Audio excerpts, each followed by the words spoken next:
Hey guys, welcome back to my YouTube channel Sneha's lifestyle. ನಾನು ನಿಮ್ಮ ಪ್ರೀತಿಯ ಸ್ನೇಹ. ಇವತ್ತಿನ ವೀಡಿಯೋದಲ್ಲಿ ನಾನು ನಮ್ಮ ಗಾಡಿ ತೊಗೊಂಡಿರೋದು ದಿನದ್ದು ಗಾಡಿ ಪೂಜೆದನ್ನ ವೀಡಿಯೋಸ್ನೆಲ್ಲ ಶೇರ್ ಮಾಡ್ತಾ ಇದ್ದೀನಿ. ಸೊ ವೀಡಿಯೋನ ಕೊನೆ ತನಕ ನೋಡಿದ್ದು ನಿಮ್ಗೆ ಖಂಡಿತ ಇಷ್ಟ ಆಗುತ್ತೆ. ಸೊ ಈ ಗಾಡಿ ತೊಗೊಂಡಿರೋದು ಕೂಡ ನಾವು ತುಂಬ ಲಾಂಗ್ ಬ್ಯಾಕ್, ಅಂದರೆ ನಾವು ಮಂತ್ರಾಲಯಕ್ಕೆ ಹೋಗಿದ್ವಲ್ಲ, ಅದೇ ಬಂದಾದಮೇಲೆ ಅದು 1 ವೀಕಲ್ಲೇ ನಾವು ಗಾಡಿ ತೊಗೊಂಡಿದ್ವಿ. ಸಡನ್ನಾಗಿ ತೊಗೊಂಡ್ವಿ, ಆ್ಯಕ್ಚುಲಿ ತೊಗೊಳ್ಳೋ ಪ್ಲ್ಯಾನ್ ಇರಲಿಲ್ಲ. ಆದರೆ ನಮ್ಮದು ಹಳೇದು ಗಿರಿದ ಬೈಕ್ ಏನಿದೆ ಅದು ಸ್ವಲ್ಪ ಪ್ರಾಬ್ಲಮ್ ಆಗ್ತಾಯಿತ್ತು. ಮತ್ತು ಆಲ್ರೆಡಿ ಸುಮಾರು ವರ್ಷ ಆಯ್ತು, ಅದು 4-5 ವರ್ಷ ಆಗಿರೋದ್ರಿಂದ 5-6 ವರ್ಷನೇ ಆಯ್ತು ಅನಿಸುತ್ತೆ. ಸೊ ಅದಕ್ಕೋಸ್ಕರ ಸೊ ಪದೇ ಪದೇ ರಿಪೇರಿ ಎಲ್ಲ ಮಾಡಿಸೋದು ಬೇಡ. ಅವನಿಗೂ ಸ್ವಲ್ಪ ಮತ್ತೊಂದು ಆ ಗಾಡಿಯಲ್ಲಿ ಬ್ಯಾಕ್ ಪೇನ್ ಬರ್ತಾಯಿತ್ತು. ಏನಕ್ಕೂ ಇರಲಿ, ಅವನಿಗೆ ಸ್ವಲ್ಪ ಸ್ಕೂಟಿ ಚೆನ್ನಾಗಾಗುತ್ತೆ ಅಂತ ಇದೆ. ಯಾಕಂದರೆ ಅವ್ರಿಗೆ ಸೈಟ್ ವಿಸಿಟಿಂಗ್ ಎಲ್ಲ ಇರೋದ್ರಿಂದ ಸ್ವಲ್ಪ ಅವನಿಗೆ ಜಾಸ್ತಿ ಗಾಡಿ ಡ್ರೈವ್ ಮಾಡಲಿಕ್ಕೆ ಇರುತ್ತೆ. ಅದಕ್ಕೋಸ್ಕರ ಸ್ಕೂಟಿ ಕಂಫರ್ಟೇಬಲ್ ಅಂತ ಇದ್ದ. ಹೆಂಗೂ ಸ್ಕೂಟಿ ಬೇಕಂತ ಇದ್ನಲ್ಲ ಅಂತ ನಾವು ಆ ಗಾಡಿನ ಸೇಲ್ ಮಾಡಿ ಈ ಗಾಡಿನ ತೊಗೊಂಡ್ವಿ, ಹೊಸ ಗಾಡಿನ. ಅದರದ್ದೇ ಪೂಜೆಗೋಸ್ಕರ ಇವತ್ತು ಹೋಗ್ತಾ ಇದ್ವಿ. ಪೂಜೆಗೆ ನಾವು ಹಿಂದಿನ ದಿನವೇ ಮಾತಾಡ್ಕೊಂಡು ಬಂದಿದ್ವಿ ನಮ್ಮ ಮನೆ ಹತ್ರನೇ ಒಂದು ದೇವಸ್ಥಾನದಲ್ಲಿ. ಅವರು ಒಂದು 10:30 ಹಂಗೆಲ್ಲ ಬರಲಿಕ್ಕೆ ಹೇಳಿದ್ದು, ಹಿಂದಿನ ದಿನವೇ ಮಾತಾಡಿರೋದ್ರಿಂದ. ಕರ್ಣಕ್ಕೆ ಸ್ವಲ್ಪ ಬೇಗನೆ ಸ್ನಾನ ಮಾಡಿಸಿ ಮಲಗಿದ್ವಿ, ಯಾಕಂದರೆ ಅವನು ಕ್ರ್ಯಾಂಕಿ ಆಗಿಬಿಡ್ತಾನೆ ಮಲಗಿಲ್ಲ ಅಂದರೆ. ಮಾರ್ನಿಂಗ್ ಅವನು ಸ್ನಾನ ಆದ ಕೂಡಲೇ ಹೋಗುವಾಗ ಎತ್ಸ್ಕೊಂಡು ಕರ್ಕೊಂಡು ಹೋದ್ವಿ. ನೋಡ್ಬೋದು ರೆಡಿ ಮಾಡಿಸ್ಕೊಂಡು ಈ ಔಟ್ಫಿಟ್ ಹಾಕಿದ್ದ ಅವನಿಗೆ. ಆವಾಗ ಅವನು 5.5 ಮಂತ್ ಇದ್ದ. ಅದೇ ಮಂತ್ರಾಲಯಕ್ಕೆ ಹೋಗಿ ಬಂದ್ವಲ್ಲ ಅದೇ ಟೈಮಲ್ಲಿ, ಅಂದರೆ 5.5 ಮಂತ್ ಇದ್ದ. ಆವಾಗ ನೋಡ್ಬೋದು ಪುಟಾಣಿ ಇದ್ದ ಅನಿಸ್ತಿದೆ. ಇವಾಗ ದಿನ ದಿನ ಬೇಗ ಬೆಳೀತಾ ಇದ್ದಾನೆ ಅವನು. ಮಕ್ಕಳು ಹಾಗೆ ಅಲ್ವಾ, ಚಿಕ್ಕ ಮಕ್ಕಳು ಬೇಗ ಬೇಗ ಬೆಳೀತಾ ಇರ್ತಾರೆ. ಸೊ ಅದೇ ಥರ ಇವನು ಕೂಡ ಫಾಸ್ಟ್ ಗ್ರೋ ಆಗ್ತಾ ಇದ್ದಾನೆ. ನೋಡಿದರೆ ಇವತ್ತಿದ್ದಂಗೆ ನಾಳೆ ಇರಲ್ಲ ಆ ಥರ. ಈ ವಿಡಿಯೋ ಎಡಿಟಿಂಗ್ ಮಾಡ್ತಾರೆ ಹಂಗೆ ಅನಿಸ್ತಾ ಇದೆ, ಆವಾಗ ಎಷ್ಟು ಪುಟಾಣಿ ಇದ್ನಲ್ಲ ಅಂತ. ಈಗ ಫಾಸ್ಟಾಗಿ ಇನ್ನೂ ಉದ್ದ ಆಗಿದ್ದಾನೆ ಸ್ವಲ್ಪ ಹಾಗೆ. ಸೊ ಆ ಥರ ನಾವು ಇಲ್ಲಿಂದ ನಾನು, ಅಮ್ಮ, ಅಚ್ಚು ಮತ್ತು ಪಾಪು ನಾವು ಕ್ಯಾಬ್ ಮಾಡ್ಕೊಂಡು ಹೋದ್ವಿ. ಗಿರಿ ಗಾಡಿ ತೊಗೊಂಡು ಹೋದ. ಪಾಪು ಚಿಕ್ಕವನಿದ್ನಲ್ಲ, ಅದಕ್ಕೆ ನಾವು ಇದರಲ್ಲೇ ಬಂದ್ವಿ, ಕ್ಯಾಬಲ್ಲೇ. ಅಂಕಲು ಕೂಡ ಬಂದಿದ್ದರು ಪೂಜೆಗೆ. ಅಂಕಲ್ ಬಟ್ ಅವ್ರ ಗಾಡಿಯಲ್ಲೇ ಡೈರೆಕ್ಟಾಗಿ ಅಲ್ಲೇ ಟೆಂಪಲ್ಗೆ ಬಂದಿದ್ರು. ಈ ಟೆಂಪಲ್ ಕೂಡ ನಮ್ಮ ಮನೆಯಿಂದ ಒಂದು 2 ಕಿಲೋಮೀಟರ್ಸ್ ಅಲ್ಲೇ ಇದೆ. ಬಟ್ ಅನ್ನಪ್ರಸನ್ನ ಮಾಡಿದ್ವಲ್ಲ ಆ ದೇವಸ್ಥಾನ ಅಲ್ಲ ಇದು ಬೇರೆ ದೇವಸ್ಥಾನ. ಇದು ನಮ್ಮ ಮನೆ ಹತ್ರ ಈ ಕಡೆ ಇರೋ ದೇವಸ್ಥಾನ, ಅದು ಅಪೋಸಿಟ್ ಸೈಡ್ ಇರೋ ದೇವಸ್ಥಾನ. ಈ ದೇವಸ್ಥಾನದಲ್ಲಿ ಯಾರು ಪಂಡಿತ್ ಇದ್ದಾರಲ್ಲ, ಅವರು ಸಿರ್ಸಿ, ಅಂದರೆ ನಮ್ಮದು ಉತ್ತರ ಕನ್ನಡ. ಅವರು ಅಂದರೆ ನಮ್ಮ ಊರು ಸೈಡೇ ಬರುತ್ತೆ, ಅವರೇ ಆಗಿದ್ದು. ನಾವು ಅವ್ರ ಹತ್ರ ಮಾತಾಡ್ಕೊಂಡು ಬಂದಿದ್ವಿ. ಇದು ಕೂಡ ಅಂಕಲೇ ಹೇಳಿದ್ದು, ಇದು ಅಮ್ಮನವ್ರ ದೇವಸ್ಥಾನ. ಸೊ ಇಲ್ಲೇ ಮಾಡಿಸೋಣ ಅಂತ ಅಂದ್ಕೊಂಡಿದ್ವಿ. ಬಂದ್ವಿ ನಾವು 10:30ಗೆಲ್ಲ. ಗಿರಿ ಕೂಡ ಟ್ರೆಡಿಷ್ನಲ್ ವೇರ್ ಮಾಡಿದ್ದ, ನೋಡ್ಬೋದು ಅವ್ರನ್ನ ಔಟ್ಫಿಟ್. ಸೊ ನಾನು ಕೂಡ ಸ್ಯಾರಿ ವೇರ್ ಮಾಡಿದ್ದೆ. ಪೂಜೆ ಎಲ್ಲ ತುಂಬ ಚೆನ್ನಾಗಾಯಿತು. ನಾನು ಪೂಜೆದೆಲ್ಲ ಸ್ವಲ್ಪ ಆದಷ್ಟು ಇಲ್ಲಿ ಕ್ಲಿಪ್ಪಿಂಗ್ಸ್ ತೊಗೊಂಡಿದ್ದೀನಿ. ನಾನಂದರೆ ತಂಗಿ ಹತ್ರ ತೊಗೊಳ್ಲಿಕ್ಕೆ ಹೇಳಿದ್ದೆ. ಸೊ ಅದೇ ಥರ ಕ್ಲಿಪ್ಪಿಂಗ್ಸ್ ಎಲ್ಲ ತೊಗೊಂಡು ಆ್ಯಡ್ ಮಾಡಿದ್ವಿ, ನೋಡ್ಬೋದು ನೀವು. ಪೂಜೆ ತುಂಬ ಚೆನ್ನಾಗಿ ಮಾಡಿಕೊಟ್ರು, ನಂಗೆ ಖುಷಿ ಆಯಿತು. ಪೂಜೆ ಏನೇ ಅಂದ್ರೂ ಪೂಜೆ ಒಂದು ಚೆನ್ನಾಗಾದರೆ ಖುಷಿಯಾಗುತ್ತೆ ಅಲ್ವಾ. ಅದೇ ಥರ ಅಂದರೆ ನಾವೇನೋ ಒಂದು ಮಾಡಿರ್ತೀವಿ, ನಮಗೊಂದು ಪೂಜೆ ಒಂದು ಸ್ಯಾಟಿಸ್ಫ್ಯಾಕ್ಷನ್ ಆಗಬೇಕು. ನಮಗೆ ಸ್ಯಾಟಿಸ್ಫ್ಯಾಕ್ಷನ್ ಆಗೋ ಥರನೇ ಚೆನ್ನಾಗಿ ಮಾಡಿಕೊಟ್ರು. ಒಳಗಡೆ ಎಲ್ಲ ಪೂಜೆ ಮಾಡಿ ಆಮೇಲೆ ಇಲ್ಲಿ ಹೊರಗಡೆ ಬಂದು ಗಾಡಿ ಪೂಜೆ ಎಲ್ಲ ಮಾಡಿದ್ರು. ಇದು ಸ್ವಲ್ಪ ರೋಡಿಗೆ ಅಟ್ಯಾಚ್ ಆಗಿದೆ ದೇವಸ್ಥಾನ, ಅಂದರೆ ಜಾಸ್ತಿ ಗಾಡಿ ನಿಲ್ಲಿಸ್ಲಿಕ್ಕೆಲ್ಲ ಪ್ಲೇಸ್ ಇಲ್ಲ. ಅಂದರೆ ರೋಡ್ ಸೈಡಲ್ಲೇ ಗಾಡಿ ನಿಲ್ಲಿಸ್ಕೋಬೇಕು, ಅದೊಂದು ಸ್ವಲ್ಪ ಪ್ರಾಬ್ಲಮ್. ಅಂದರೆ ವೆಹಿಕಲ್ಸ್ ಆ ಕಡೆ ಈ ಕಡೆ ಬರ್ತಾ ಇರ್ತೀವಿ, ನಾವು ಒಂದು ಸ್ವಲ್ಪ ನೋಡ್ಕೊಂಡಿರಬೇಕು. ಹೊರಗಡೆ ಜಾಸ್ತಿ ಪ್ಲೇಸ್ ಇಲ್ಲ ಇಲ್ಲಿ ಗಾಡಿ ನಿಲ್ಲಿಸಿ ಪೂಜೆ ಮಾಡೋಷ್ಟಲ್ಲ. ಬಟ್ ಅದನ್ನು ಮನೆಗೆ ಹತ್ತಿರ ಇರೋದು. ಆವಾಗ ಪಾಪು ಬೇರೆ ಚಿಕ್ಕವನಿದೆ, ನಮ್ಮ ಪಾಪು ಜೊತೆನೇ ಪೂಜೆ ಮಾಡಿಸ್ಬೇಕಂತ ಆಸೆ ಇರುತ್ತಲ್ವ. ಸೊ ಸ್ವಲ್ಪ ದೂರ ಎಲ್ಲ ಹೋದರೆ ಸ್ವಲ್ಪ ಚೆನ್ನಾಗಿರೋ, ಅಂದರೆ ದೊಡ್ಡದಾಗಿರೋ ದೇವಸ್ಥಾನ ಎಲ್ಲ ಸಿಗುತ್ತೆ. ಬಟ್ ಪಾಪುನೆಲ್ಲ ಆವಾಗ ಕರ್ಕೊಂಡು ಹೋಗ್ಲಿಕ್ಕೆ ನಮ್ಗೆ ಅಷ್ಟು ಕಂಫರ್ಟೇಬಲ್ ಇರಲಿಲ್ಲ. ಅದಕ್ಕೋಸ್ಕರ ಬೇಡ, ಇಲ್ಲಿ ಮನೆ ಹತ್ರನೇ ಮಾಡಿಸೋಣ ಅಂತ ಇಲ್ಲೇ ಮಾಡಿಸಿದ್ವಿ. ಬಟ್ ಏನೇ ಆಗಲಿ ಚೆನ್ನಾಗಿ ಮಾಡಿಕೊಟ್ರು, ನೋಡ್ಬೋದು.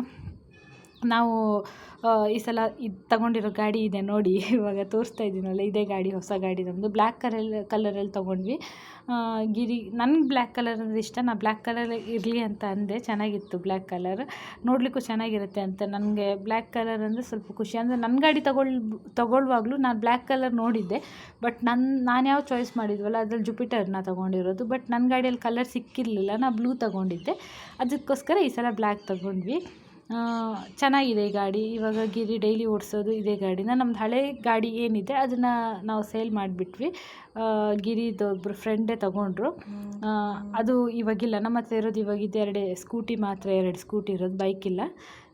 ಈ ಬೈಕ್ ನಾವು ವೀಕ್ ಡೇಸಲ್ಲೇ ಪೂಜೆ ಮಾಡಿಸಿರೋದು. ಅಂದರೆ ಮಂತ್ರಾಲಯಕ್ಕೆ ಹೋಗಿ ಬಂದು ನೆಕ್ಸ್ಟ್ ಡೇ ಅಂದರೆ ಅದೇ ವೀಕಲ್ಲಿ ಮಾಡಿರೋದ್ರಿಂದ ವೀಕ್ ಡೇಸಲ್ಲೇ ಮಾಡಿದ್ವಿ ಪೂಜೆನ. ಯಾಕಂದರೆ ಬೈಕ್ ನಾವು ವೀಕ್ ಡೇಸಲ್ಲೇ ತೊಗೊಂಡಿದ್ವಲ್ಲ, ಸೊ ಅದಕ್ಕೋಸ್ಕರ ನಾವು ವೀಕ್ ಡೇಸಲ್ಲೇ ಪೂಜೆ ಮಾಡಿರೋದ್ರಿಂದ ಅಭಿ ಇಲ್ಲ ಇಲ್ಲಿ, ನನ್ನ ತಮ್ಮ. ಯಾಕಂದರೆ ಅವನಿಗೆ ಆಫೀಸ್ ಇತ್ತು, ಅವನು ಆಫೀಸಿಗೆ ಹೋಗಿದ್ದ, ನಮಗೆ ಪೂಜೆಗೆ ಅವ್ನು ಸಿಕ್ಕಿಲ್ಲ. ಗಿರಿ ಮಾತ್ರ ರಜೆ ಹಾಕಿದ್ದ. ಸೊ ಅದರಿಂದ ನಾವು ವೀಕ್ ಡೇಸಲ್ಲೇ ಪೂಜೆ ಮಾಡಿದ್ವಿ. ಯಾಕಂದರೆ ಬೈಕ್ ಅಂದರೆ ಓಡಿಸೋ ಕಂಡೀಷನಲ್ಲಿ ಇರಲಿಲ್ಲ ಅದು. ಆವಾಗ ತುಂಬ ಹಾಳಾಗಿತ್ತೇನೋ ಒಂದು, ಅಂದರೆ ನಾವು ರಿಪೇರಿ ಕೇಳಿದ್ವಿ. ಆ್ಯಕ್ಚುಲಿ ನಾವು ರಿಪೇರ್ ಮಾಡಿಯೇ ಓಡಿಸೋಣ ಅಂತಲೇ ಅಂದ್ಕೊಂಡ್ವಿ. ಅಂದರೆ ಕರೆಕ್ಟಾಗಿ ಎಲ್ಲ ರೆಡಿ ಮಾಡಿಸ್ಲಿಕ್ಕೆ ಒಂದು 10 to 15 or 10 to 12,000 ಹತ್ರ ಆಗ್ತಾಯಿತ್ತು. ನಾವು ಅಂದ್ಕೊಂಡ್ವಿ ಆಲ್ರೆಡಿ ನಾವು ಸ್ವಲ್ಪ ಒಂದು ಲಾಸ್ಟ್ ಇಯರ್ ಏನೋ ಒಂದು ಸಲ ಇದೇ ಥರ ಸರಿ ಮಾಡಿಸಿದ್ದಾಗಿತ್ತು. ಆದರೆ ಅಂದರೆ ನಮಗೆ ಪುನಃ ಇನ್ವೆಸ್ಟ್ ಮಾಡೋದು ಬೇಡ, ಇದು ಅದಕ್ಕಿಂತ ಬೆಟರ್ ಹೊಸ ಗಾಡಿ ತೊಗೊಳ್ಳೋದೇ ಒಳ್ಳೆಯದು. ಯಾಕಂದರೆ ಮತ್ತೊಂದು ಮೇಯ್ನ್ ಥಿಂಗ್ ಏನಂದರೆ, ಅದು ಸರಿ ಮಾಡಿಸಿದ್ರೆ ಚೆನ್ನಾಗಿ ಓಡಿಸ್ಬೋದಿತ್ತು. ಆ್ಯಕ್ಚುಲಿ ಅದೇನೂ ಆಗಿರಲಿಲ್ಲ, ತುಂಬ ಚೆನ್ನಾಗಿತ್ತು ಕಂಡೀಷನ್. ಅಂದರೆ ಸರಿ ಮಾಡಿಸ್ಕೊಂಡ್ರೆ ಈ ಥರ 10-15,000 ಕೊಟ್ಟು ಒಳಗಡೆ 15,000 ಒಳಗಡೆ ಕೊಟ್ಟು ಒಂದು ಸಲ ರಿಪೇರ್ ಮಾಡಿಸ್ಕೊಂಡ್ರೆ ಚೆನ್ನಾಗಿ ಓಡಿಸ್ಬೋದಿತ್ತು. ತುಂಬ ಇನ್ನೂ ಒಂದು ಎಷ್ಟು ವರ್ಷ ಓಡಿಸ್ಕೋಬೋದಿತ್ತು, ಚೆನ್ನಾಗಿತ್ತು. ಅಂದರೆ ಹೊರಗಡೆಯಿಂದ ಏನೂ ಹಾಳಾಗಿರಲಿಲ್ಲ, ಏನೂ ಇರಲಿಲ್ಲ, ಚೆನ್ನಾಗಿತ್ತು. ಬಟ್ ಗಿರಿಗೆ ಏನಂದರೆ ಸ್ಕೂಟಿ ತುಂಬ ಇಂಟ್ರೆಸ್ಟ್ ಬರ್ತಾಯಿತ್ತು ಇತ್ತೀಚೆಗೆ. ಅವನು ಅಂದರೆ ನಾನು ಆವಾಗಲೇ ಹೇಳ್ದಂಗೆ ಸ್ವಲ್ಪ ಇವರಿಗೆ ಸೈಟ್ ವಿಸಿಟಿಂಗ್ ಎಲ್ಲ ಜಾಸ್ತಿ ಇರುತ್ತೆ, ಸ್ವಲ್ಪ ಡ್ರೈವ್ ತುಂಬ ಜಾಸ್ತಿ ಇರುತ್ತೆ ಡೈಲಿ. ಅವ್ರಿಗೆ ಒಂದೇ ಕಡೆ ಹೋಗಿ ಕೂತ್ಕೊಂಡು ಬರೋದಲ್ಲ, ಸುಮಾರು ಆ ಕಡೆ ಈ ಕಡೆ ಓಡಾಡಲಿಕ್ಕಿರುತ್ತೆ, ಗಾಡಿ ಯೂಸ್ ತುಂಬ ಇರುತ್ತೆ. ಆದ್ದರಿಂದ ಬ್ಯಾಕ್ ಪೇಯ್ನ್ ಬರುತ್ತೆ. ಆ ಗಾಡಿ ಅದು FZ ಅಲ್ಲ, ಸ್ವಲ್ಪ ಹೈಟ್ ಇರೋದು, ಸ್ವಲ್ಪ ಓಡಿಸ್ಲಿಕ್ಕೆಲ್ಲ ಕಂಫರ್ಟ್ ಅದು, ಬಟ್ ಬ್ಯಾಕ್ ಪೇಯ್ನ್ ಬರೋದು. ಇದಾದರೆ ಸ್ಕೂಟಿ ಅವನಿಗೆ ಕಂಫರ್ಟೇಬಲ್ ಅಂತ ಇದ್ದ. ಅದು ಯಾವಾಗಲೂ ನನ್ನ ಸ್ಕೂಟಿ ಕೇಳೋದು, ನಾನು ಕೊಡಲ್ಲ ಅನ್ನೋದು. ಈ ವಿಷಯಕ್ಕೆ ನನಗೂ ಅವನಿಗೂ ಸ್ವಲ್ಪ ಇದಾಗ್ತಿತ್ತು. ಅದಕ್ಕೋಸ್ಕರ ನಾವು ಲಾಸ್ಟಿಗೆ ಬೇಡ, ಸ್ಕೂಟಿನೇ ತೊಗೊಂಡ್ಬಿಡು ಅಂತ. ಇವ್ರು ಯಾರಂದರೆ ಅಲ್ಲೇ ದೇವಸ್ಥಾನಕ್ಕೆ ಬಂದಿರೋ ಯಾರೋ ಒಬ್ಬರು, ಗೊತ್ತಿಲ್ಲ ನಮಗೆ, ಬಟ್ ಅವರು ಹೀಗೆ ಪಾಪನ ಕೊಡಿ ಅಂತ ಅವರು ಪಾಪ ಅಜ್ಜಿ ತಾತ ತುಂಬ ಪ್ರೀತಿಯಿಂದ ಮಗುನೆಲ್ಲ ಎತ್ಕೊಂಡು ಮಾತಾಡ್ಸಿದ್ರು ನಮ್ಮನ್ನು. ಅವನು ಕೂಡ ಸುಮ್ಮನೆ ಆವಾಗ ಸುಮ್ಮನೆ ಇರ್ತಾಯಿದ್ದ, ಸ್ವಲ್ಪ ಆವಾಗ ಗೊತ್ತಾಗ್ತಾ ಇಲ್ಲ. ಬಟ್ ಇವಾಗ ಏನಂದರೆ ಯಾರಾದರೂ ಹಿಂಗೆ ಎತ್ಕೊಂಡ್ಬಿಟ್ರೆ ಫುಲ್ ಅಳ್ಲಿಕ್ಕೆ ಸ್ಟಾರ್ಟ್ ಮಾಡ್ತಾನೆ. 1 ನಿಮಿಷ 2 ನಿಮಿಷ ಗೊತ್ತಾಗದೇ ಇರೋ ತನಕ ಸುಮ್ಮನೆ ಆಗ್ತಾನೆ. ಬಟ್ ಗೊತ್ತಾಗ್ಬಿಟ್ರೆ ಇವಾಗ ಯಾರ ಜೊತೆನೂ ಕೇಳಲ್ಲ. ಅವನಿಗೆ ಎಲ್ರದ್ದು ಫೇಸ್ ಪರಿಚಯ ಎಲ್ಲ ಸಿಗ್ಲಿಕ್ಕೆ ಸ್ಟಾರ್ಟ್ ಆಗಿದೆ. ಆವಾಗ ಮತ್ತು ಯಾರ್ದು ಅಷ್ಟು ಪರಿಚಯ ಸಿಗ್ತಾ ಇರಲಿಲ್ಲ, ಯಾರ ಕೈಗೆ ಬೇಕಾದರೂ ಅಷ್ಟು ಈಸಿಯಾಗಿ ಹೋಗ್ತಾಯಿದ್ದೆ. ಇವಾಗ ಅಷ್ಟು ಈಸಿಯಾಗಿ ಹೋಗಲ್ಲ. ಹೋದರೂ ಕೂಡ 1 ನಿಮಿಷ 2 ನಿಮಿಷದ ಒಳಗಡೆನೇ ಅಳ್ಲಿಕ್ಕೆ ಸ್ಟಾರ್ಟ್ ಮಾಡ್ತಾನೆ. ಪುನಃ ನಾವೇ ಎತ್ಕೋಬೇಕು. ನನ್ನ ಸ್ಯಾರಿ ಹೇಗಿದೆ ಅಂತ ಕಮೆಂಟ್ ಮಾಡಿ. ಅರ್ಜೆಂಟಲ್ಲಿ ಇದನ್ನು ಬ್ಲೌಸ್ ಸ್ಟಿಚ್ ಮಾಡಿಸ್ಲಿಕ್ಕಾಗಿಲ್ಲ. ನಂದು ಹಳೆ ಬ್ಲೌಸನ್ನೇ ಮಿಕ್ಸ್ ಮ್ಯಾಚ್ ಮಾಡಿ ಹಾಕ್ಕೊಂಡಿರೋದು. ಆ್ಯಕ್ಚುಲಿ ಸೀರೆ ಮಾತ್ರ ಹೊಸದೇ, ಫಸ್ಟ್ ಟೈಮ್ ಹಾಕಿರೋದು. ಬಟ್ ಬ್ಲೌಸ್ ಮಾತ್ರ ಅದರದ್ದಲ್ಲ, ಅದು ನಾನು ಬೇರೆ ಸ್ಯಾರಿ ಬ್ಲೌಸನ್ನೇ ಮಿಕ್ಸ್ ಮ್ಯಾಚ್ ಮಾಡಿ ಹಾಕಿದ್ದೆ. ಯಾಕಂದರೆ ನನಗೆ ಗಾಡಿನೂ ಅಚಾನಕ್ ತೊಗೊಂಡಿರೋದು, ಅದಕ್ಕೋಸ್ಕರ ಪೂಜೆನೂ ಅಚಾನಕ್ಕಿತ್ತು. ನನಗೆ ಟೈಮ್ ಇರಲಿಲ್ಲ ಸ್ಟಿಚಿಂಗ್ ಮಾಡೋಷ್ಟು. ಮತ್ತು ನನಗನ್ಸೋ ಪ್ರಕಾರ ಇವಾಗ ಸ್ಟಿಚ್ ಮಾಡಿಸೋದು ತುಂಬ ವೇಸ್ಟ್ ಅಂತ ನಾನು ಈಗ ನಂಗೆ ಅರ್ಥ ಆಗ್ತಾಯಿದೆ. ಯಾಕಂದರೆ ಎಷ್ಟೇ ನೀವು ಸ್ಟಿಚ್ ಮಾಡಿಸಿದ್ರು ಕೂಡ, ನಾನು ಸ್ಯಾರಿ ಹಾಕೋದು ತುಂಬ ರೇರ್. ವರ್ಷದಲ್ಲಿ 1-2 ಸಲ 3 ಸಲ ಏನಾದರೂ ಇದ್ದರೆ ಹಾಕ್ಬೋದಷ್ಟೇ. ಅದು ಬಿಟ್ಟರೆ ನಾವು ಸ್ಯಾರಿ ಯೂಸ್ ಇಲ್ಲ ನನಗೆ ಸ್ಪೆಷಲಿ ಇವಾಗಂತೂ. ಅದಕ್ಕೋಸ್ಕರ ನನಗನ್ಸುತ್ತೆ ಅದನ್ನು ಸ್ಟಿಚ್ ಮಾಡಿ ಇಟ್ಟು ಸಾಕಾಗಿದೆ ಅನ್ನೋದು. ತುಂಬ ಸ್ಯಾರಿ ಇದೆ ಆ್ಯಕ್ಚುಲಿ, ಇವಾಗ ವೇಸ್ಟ್ ಅಂತ ಅನಿಸ್ತಾಯಿದೆ. ನಾನು ಕೆಲವು ಸ್ಯಾರಿನ ಒಂದೇ ಸಲ ಹಾಕಿರೋದು, ಹೆಚ್ಚಿನ ಸ್ಯಾರಿ ಎಲ್ಲ ಹಾಗೆ ಇದೆ.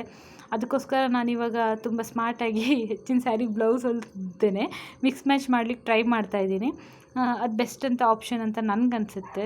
ಅದೇ ಕೆಲವರಿಗೆಲ್ಲ ತುಂಬ ಯೂಸ್ ಇರೋರಿಗೆ ಓಕೆ. ಈಗ ನೆಕ್ಸ್ಟ್ ನನಗೆ ಪುನಃ ಡ್ಯೂಟಿ ಸ್ಟಾರ್ಟ್ ಆದರೆ, ನಾನು ನೆಕ್ಸ್ಟ್ ಇಯರಿಂದ ಜಾಯಿನ್ ಆದರೆ ನಂಗೆ ಪುನಃ ಸ್ಯಾರಿ ಯೂಸ್ ಇರುತ್ತೆ. ಬಟ್ ಈಗ ಸದ್ಯಕ್ಕೆ ನಾನು 1-2 ವರ್ಷ ನನಗೆ ಯೂಸ್ ಇರಲಿಲ್ಲ. ಅಂದರೆ ಲಾಸ್ಟ್ ಇಯರ್ ನಾನು ಯಾವಾಗಿಂದ ಜಾಬ್ ಬಿಟ್ಟಿದ್ದೀನಿ, ಇವಾಗ ನೆಕ್ಸ್ಟ್ ಇಯರ್ ನಾನು ರೀಜಾಯ್ನ್ ಆಗೋ ತನಕ ನಂಗೆ 2 ಇಯರ್ ಫುಲ್ ಸ್ಯಾರಿ ಯೂಸ್ ಕಮ್ಮಿ ಆಗಿದೆ. ನೆಕ್ಸ್ಟ್ ಇಯರಿಂದ ನೋಡಬೇಕು ಪುನಃ ನಾನು ಸ್ಯಾರಿ ಪರ್ಚೇಸ್ ಏನಾದರೂ ಇದ್ದರೆ. ಸೊ ಇದು ನಂದು ಮ್ಯಾಟರ್ ಆ್ಯಕ್ಚುಲಿ ಇವಾಗ ಹೇಳಬೇಕಂದ್ರೆ. ಸೊ ಇದಿಷ್ಟಾದಮೇಲೆ ಇಲ್ಲಿ ಪೂಜೆ ಎಲ್ಲ ಆಯಿತು, ನೋಡ್ಬೋದು ನೀವು. ಪೂಜೆ ಎಲ್ಲ ಚೆನ್ನಾಗಾಯಿತು, ಎಲ್ಲ ಮಾಡಿಕೊಟ್ರು. ಎಲ್ಲ ಆದಮೇಲೆ ಅದು ಲಾಸ್ಟ್ ದೃಷ್ಟಿ ಎಲ್ಲ ತೆಗೆದ್ರು. ಒಬ್ಬರು ಅಲ್ಲೊಬ್ರು ಇರ್ತಾರೆ, ಅವರೇ ತೆಗೆದಿರೋ ದೃಷ್ಟಿ. ನಾವು ಎಲ್ರಿಗೂ ಅಮೌಂಟ್ ಎಲ್ಲ ಕೊಟ್ಟು ಎಲ್ಲ ಮುಗಿಸ್ಕೊಂಡು ಬಂದ್ವಿ. ನನಗೆ ಆವಾಗೆ ಪೂಜೆಗೆ ಎಷ್ಟಾಯಿತು ಏನು ಅಂತ ಅಮೌಂಟ್ ಇವಾಗ ನಿಜವಾಗ್ಲೂ ನೆನಪಿಲ್ಲ. ಬಟ್ 1-1.5 ಸಾವಿರದ ಒಳಗಡೆ, ಅಂದರೆ ನಾನು ಎಲ್ಲ ಐಟಮ್ ಸೇರಿಸಿ ಹೇಳ್ತಾ ಇರೋದು, ಪೂಜೆದು ಅದು ಇದು ಎಲ್ಲ ಸೇರಿಸಿ 1.5 ಸಾವಿರದ ಒಳಗಡೆ ನಮ್ಗೆ ಆಯಿತು ಮ್ಯಾಕ್ಸಿಮಮ್ ಅಷ್ಟೇ, ಅದಕ್ಕಿಂತ ಜಾಸ್ತಿ ಏನಾಗಿಲ್ಲ. ಇದಾದಮೇಲೆ ಪಾಪು ನಾವು ಸೀದಾ ಮನೆ ಕಳಿಸ್ಕೊಟ್ವಿ. ಪಾಪು ಅಮ್ಮ ಅಚ್ಚುನ ಗಾಡಿಯಲ್ಲಿ ಮನೆ ಕಳಿಸ್ಕೊಟ್ವಿ, ಆಟೋ ಮಾಡಿಸಿ ಇಲ್ಲಿಂದ ಮನೆ ಕಳಿಸಿದ್ವಿ. ನಾನು ಮತ್ತು ಅಂಕಲ್ ಗಿರಿ, ನಮ್ಮ ಸ್ಕೂಟಿಯಲ್ಲಿ, ಮತ್ತು ಅಂಕಲ್ದು ಗಾಡಿಯಲ್ಲಿ ಇಲ್ಲಿ ಹೋದ್ವಿ ಹೋಟೆಲಿಗೆ. ಯಾಕಂದರೆ ಅವರೆಲ್ಲ ಬೆಳಿಗ್ಗೆ ತಿಂಡಿ ತಿಂದಿದ್ರು, ನಂದು ಗಿರಿದು ಬ್ರೇಕ್ಫಾಸ್ಟ್ ಆಗಿರಲಿಲ್ಲ, ಯಾಕಂದರೆ ನಾವಿಬ್ಬರು ಖಾಲಿ ಹೊಟ್ಟೆಲೇ ಬಂದಿದ್ವಿ. ನಮ್ಮ ಖಾಲಿ ಹೊಟ್ಟೆಲಿ ಬರಬೇಕಂತ ಏನು ಹೇಳಲಿಲ್ಲ, ಬಟ್ ನಾ ತುಂಬ ಬ್ಯುಸಿ ಇದ್ದೆ. ಗಿರಿ ಕೂಡ ತಿಂದಿರಲಿಲ್ಲ ತಿಂಡಿ, ಹಾಗೆ ಅದಕ್ಕೋಸ್ಕರ ನಾವು ಹೊರಗಡೆ ತಿಂಡಿ ತಿನ್ನೋಣ ಅಂತ ನಾವು ಬಂದ್ವಿ. ಅಲ್ಲೇ ಪಕ್ಕದಲ್ಲೇ ಕೃಷ್ಣ ಕೊಟ್ಟಿರೋ ಹೋಟೆಲ್ ಇದೆ. ನಾವು ಆಲ್ಮೋಸ್ಟ್ ಬರೋದೇ ಇಲ್ಲಿಗೆ ಬಂದರೆ.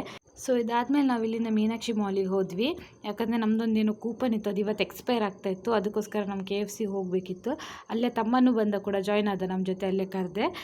ಸೊ ಇದಾಗಿತ್ತು ಇವತ್ತಿನ ವಿಡಿಯೋ. ಈ ವಿಡಿಯೋನ ಇಲ್ಲಿಗೆ ಎಂಡ್ ಮಾಡ್ತಾ ಇದ್ದೀನಿ. ವಿಡಿಯೋ ಇಷ್ಟ ಆದರೆ ಪ್ಲೀಸ್ ಲೈಕ್, ಕಾಮೆಂಟ್, ಶೇರ್ ಮಾಡಿ. ನನ್ನ ಚಾನಲ್ಗೆ ಇನ್ನೂ ಯಾರು ಸಬ್ಸ್ಕ್ರೈಬ್ ಮಾಡ್ಕೊಂಡಿಲ್ಲ, ಪ್ಲೀಸ್ ಸಬ್ಸ್ಕ್ರೈಬ್ ಮಾಡಿಕೊಂಡು ವಿಡಿಯೋನ ನೋಡಿ ಆ್ಯಂಡ್ ನಿಮ್ಮ ಫ್ರೆಂಡ್ಸ್ ಆ್ಯಂಡ್ ಫ್ಯಾಮಿಲಿ ಜೊತೆ ಶೇರ್ ಮಾಡಿ. Thank you for watching. Lots of love. Bye. Next ವಿಡಿಯೋದಲ್ಲಿ ಸಿಗೋಣ. ಅಲ್ಲಿ ತನಕ ಬಾಯ್.